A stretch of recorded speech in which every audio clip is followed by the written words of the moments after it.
Welcome, ladies and gentlemen, to today's stream. Today, I thought I'd do something different. I wanted to do something different, and I wanted to do something fun. I love Star Wars Squadrons. I love the community, and so I thought that it would be fun if I did a little beginner's guide, a little starter's tip book thing to help with you. So, welcome to a guide for Squadrons.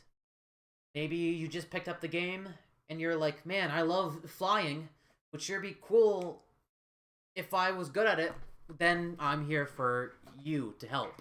We're gonna start off with almost what type of mindset you should have, like tips, tricks, and then we'll get into the more mechanical stuff. And then we'll just play some games. Getting into the early stuff, this is things most people know, but it's just for the people that are like brand new. And then we're gonna get into the more complicated stuff, and then on and then on. The biggest thing about this game is don't die. I know, I'm smart, but I'm serious. Dying is bad. This ain't your little Timmy's Star Wars shoot 'em up game. Like this, it's hard and dying matters. One, because when you die, it turns into a 4 versus 5 for as long as your respawn is. The morale bar at the top of the screen, you're gonna want to keep that white.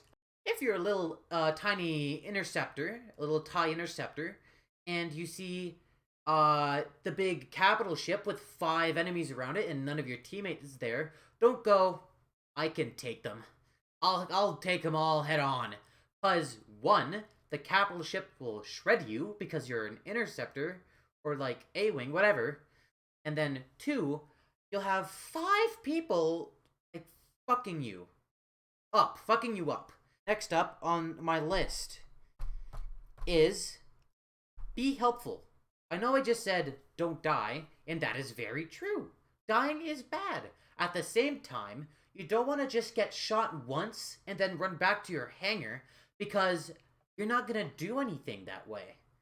There may be a few people who do that. I'm not going to name names. But, yeah, no, don't just run to the hangar the second you get shot. You want to balance not dying and actually being helpful to your team. A good example, the example I said earlier, tiny interceptor main, nobody there, 5 enemies, capital ship. Instead of just going in or running and hiding, wait for your team to push with you. Yeah, wait for your team to push with you. And so that way, one, you can actually help because you're an interceptor, you're not going to deal any fucking damage to the capital ship. So you can help your bombers by clearing them. And 2, you're not going to be target numero fucking uno. You're going to have a lot more meat shields, because, that's all teammates are, to divert enemy fire. So, yes, communicate. Ping a lot. If you have somebody on your ass, ping them. If you're low on health, ping yourself. If you're attacking a capital ship, ping it.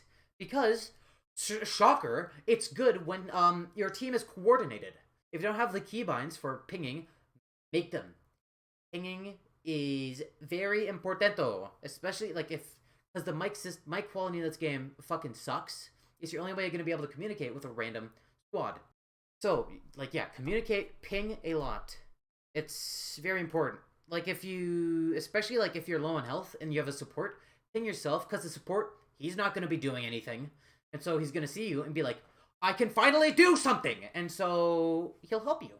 And then, it's the same if you're attacking somebody, ping them, because you're going to have a hard time attacking somebody alone nowadays. If you're attacking capital ship, ping it so all of you can go in it together instead of just, it's a general tip. Don't attack both of the frigates. Attack one at one time and deal as much damage as humanly possible to it. And then, when you're about to kill it, move to the other one. So that way, that frigate there, preferably the raider won't be on it. For that one specifically, you can save that for an out of phase. Meaning, when the phase flips, when the phase flips and the enemy is on the attack, you can go in, kill that cruiser, and you get like 15 or is it 20? Doesn't matter. You get morale for it. If you're support, don't use turrets. It's not specifically a horrible strategy. It's just, one, people won't like you, and two, it doesn't do enough compared to the other things. If you want to support, your main loadout should be target beacons. Those are numero uno, biggest thing you should always have. Resupplies or tractor beam. Always have targeting beacon because what that does is it has 30% damage reduction. And that makes life very easy for your objective pals, for your objective friends. And then resupplies, that's nice because one, not everybody has a resupply droid with them. And two, if you have a PK that use ions or an OBJ with like literally anything, they're gonna run out of that eventually. And so that's where support comes in, baby. That's like your only good quality. You can't do anything else other than that. If you're in a support or a bomber, you need your team. This one I feel like is pretty obvious, but you're slow and fat, which is probably just like you in real life. So you need people to peel you and people to take fire away from you. Do not go in alone. I don't think people do, but I just want to say that just in case. Bomber. Bomber, your one job in life is to farm AI. You don't, unless you're a TIE bomber, you're not gonna deal. No, that's not true. Just farm. It's really important because killing players is really hard nowadays. Like with all the fun little mechanics that people just love and is super non-controversial.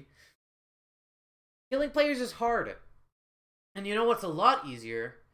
Killing 2 health AI flying in a straight line. Especially when they're all huddled together. So, when you are in a bomber, you want multi-locks and a Goliath. What multi-locks do is this funny little bug where it doesn't automatically kill the AI, even though I think it's supposed to. So what multi-locks does is, one, it does pretty good damage to the capital ships and the flagships or whatever. But two, it also just helps. Like if you nearly finish off an AI instead of 20 health, but it's going off of your fucking targeting thing, whatever. Yeah, just send a multi-lock after it, and it'll finish it off easy peasy. And, there's still the chance that it will take it out immediately, which would be very nice.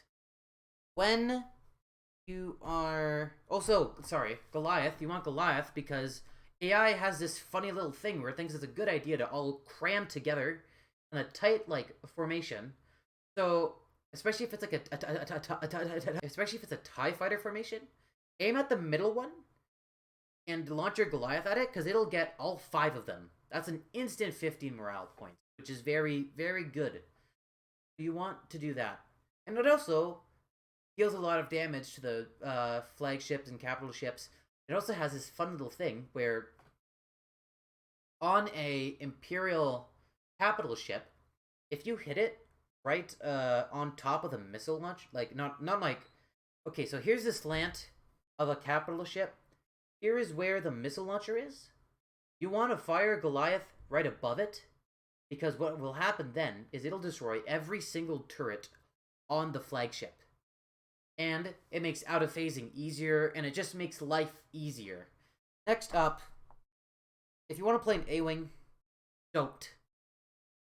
If you're playing PK, ions are your best friends. Because even if you're not instant ioning, even if they're not fucking ping-ponging everywhere, it's just really nice to be able to ion them, and then they just kind of fly in a straight line.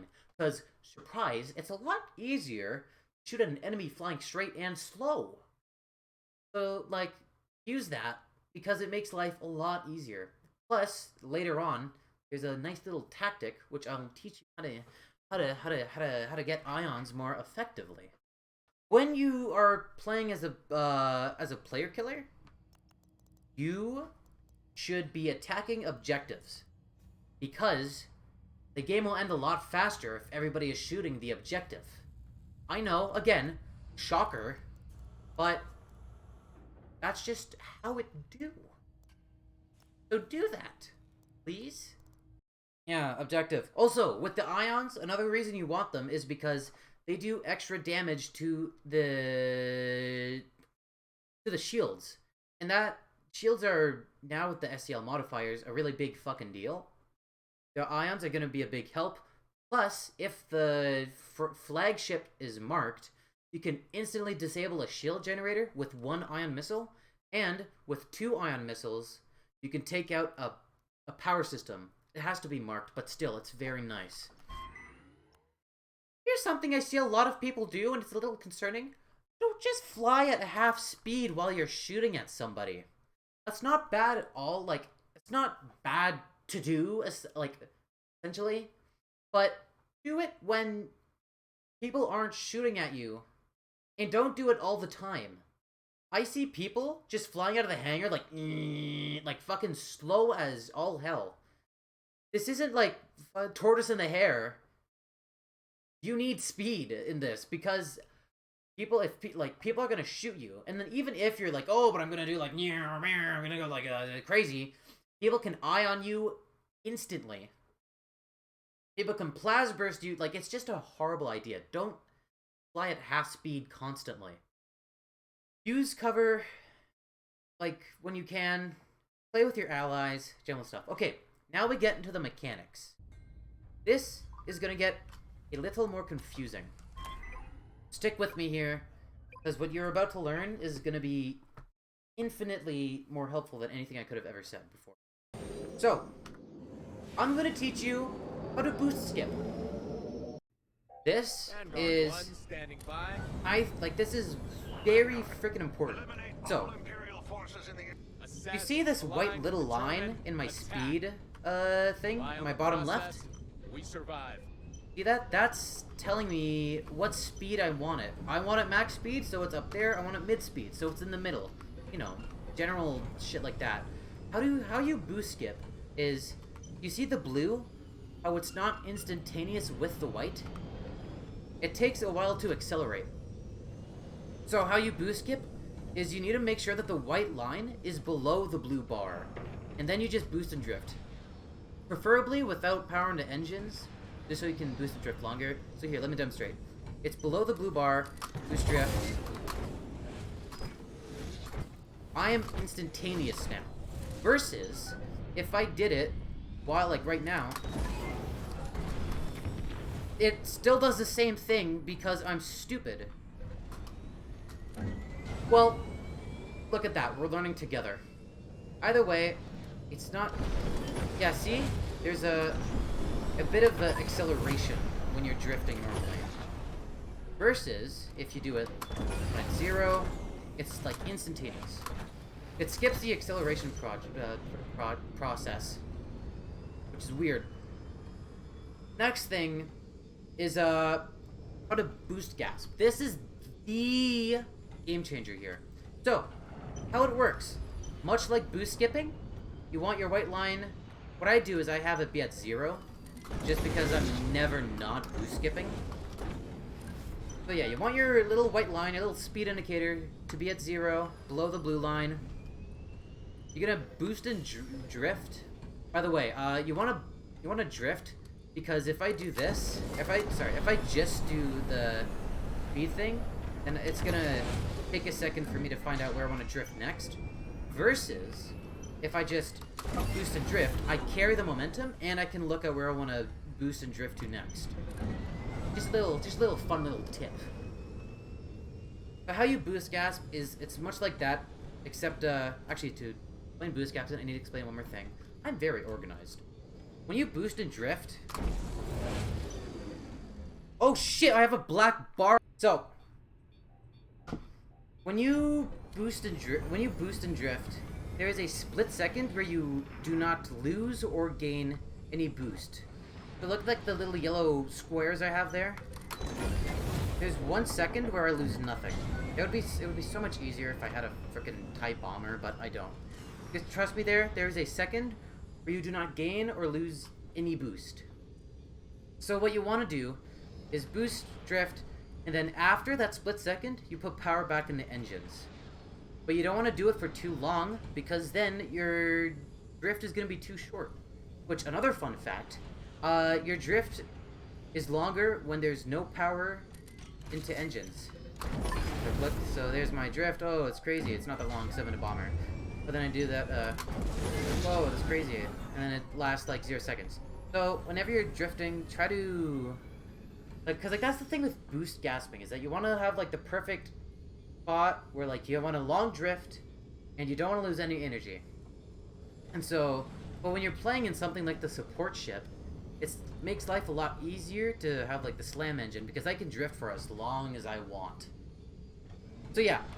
Boost gasping, after the second of not losing any energy, you put energy back into your engines, and you gain boost, and you do that. So here, let me show you what a boost gasp would look like. Whoa, boost drifting, back into engines. Oh, I got my energy back. And so, what I recommend for you to do is to play around with it. Because it's, like, what works for me, well, it works, but it's, like, it's hard to find and it's hard to explain. So you really gotta play around with it. But the idea is that you boost and drift, you wait a second, power back, power into engines. Boost, drift, wait a second, thank you, power back into engines. I got ice cream. Got ice cream. And that makes life a lot easier. Because what I can essentially do is I could just never get shot because I'm too squirrely. Multi-drifting. This, hey, I got something happened. Thank you for the follow. Multi-drifting is weird. Everybody is talking like, oh my god, it's beyond. But then, you know, it's... I don't think it makes that much of a difference. If anything, it makes life a little harder in some ships. For example, the Y-Wing. Because what happens is, when you multi-drift, it makes the drift a lot shorter. And that makes life not very fun and easy. So, like in some ships, like the support, because they basically have an infinite drift, it's fine, obviously. But for something like the Y-Wing, multi-drifting is not that great. So, mileage may vary. Again, play around with it. So, how does multi-drifting work? How do I multi-drift? I want to multi-drift. How do I multi-drift? It's only a computer thing, but you can emulate it on console. At least I think so. So, I'm gonna boost drift and then I'm gonna, like, multi-drift. You see that? You see those 3 little sputters there? Now let me show you something that's basically the exact same thing. Oh, that's crazy. That was the exact same, except I didn't multi-drift. How'd I do that? I just boost skipped very quickly. Oh, yes, that is more energy intensive than multi-drifting. It's better, actually, because you have a longer drift. But also, if you're smart with your power, it could be that big of a problem. So if you're a little console boy and you're sad that I can't multi-drift, just boost skip, like, really fast. Boost skipping basically has the same effect as multi-drifting. Except, it costs more energy, which, again, if you're smart, shouldn't be an issue. Alright, shunt charging. For this one, I gotta die. Whee! How shunt charging works is essentially... Shit! Something I forgot to explain. When you're in a Y-Wing, you do not... Actually, I did explain it. But yeah, don't use rotary when you're in a Y-Wing. Because, it's just not very energy effective. Because when you use a rotary in a Y-Wing, the energy is so slow that it's basically non-existent. So versus the standard, you can at least shoot constantly, which is very nice. So like, do that. Shunt charging is a little complicated, So I'll try to explain it the best I can. Work with me here. So, I start out the game, put everything into engines, then I shunt into engines. I boost skip, then power back into lasers, like everything back into lasers. Now, Sam, why would I do that? It's because when you're in a rotary bomber, you get very little energy. You get very little. I gotta waste all my energy. Hold on. Like what this does. Okay, look, I'm gonna put everything into my lasers right now. Look at the bottom left. Do you see that blue bar going up? It's right beside like the speed blue bar, and to the left of the boost. That is basically telling you what your boost is gonna be. Here, let's use all my energy, whatever. Wow, shooting things is fun. I'm gonna put everything away. I have to use my energy, sorry. Just skip. And then, now, if I put everything back, I have full boost. And so basically, this just gives you infinite energy. Because you move through your drift, you have max rotary. I'm gonna shoot. Well, no, I'm low, except I'm not, because I'm gonna boost good, and I have it back. And then if I wait a second, I'm back to max boost. And so because of that little blue bar and that shunt charging, you will never run out of rotary energy. Now, you do have to work your runs around it.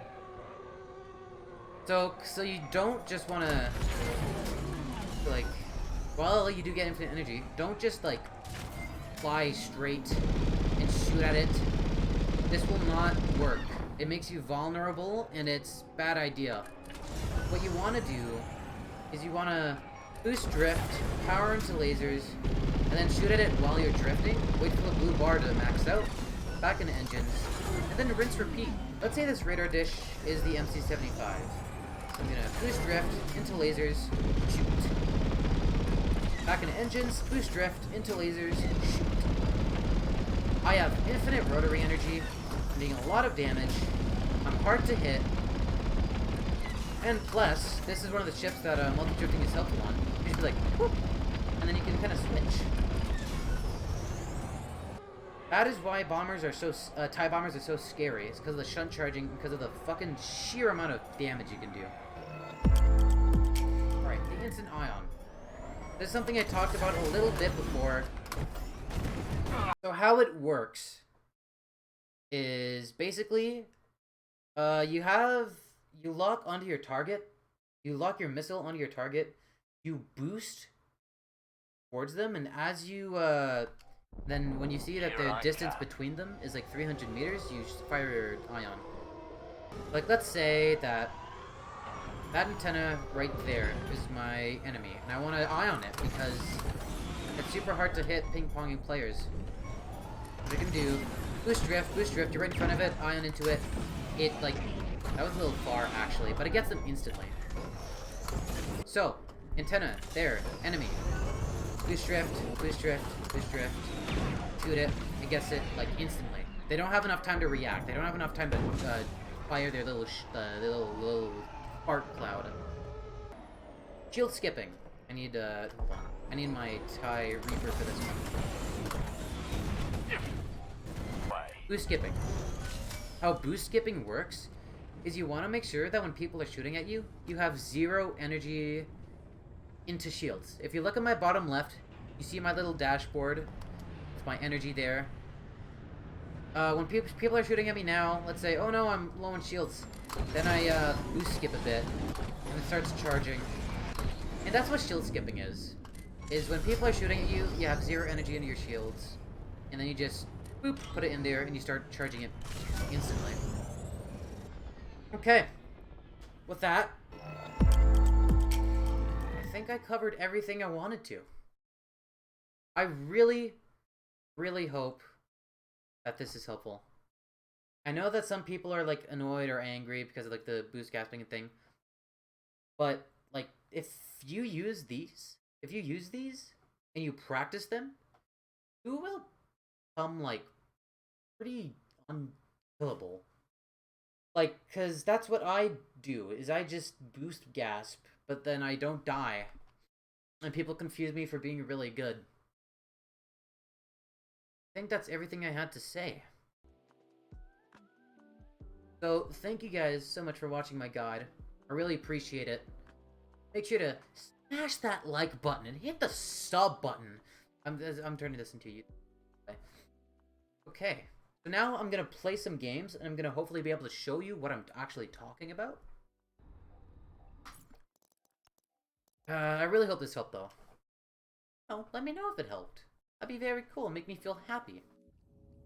Now I get to eat my ice cream.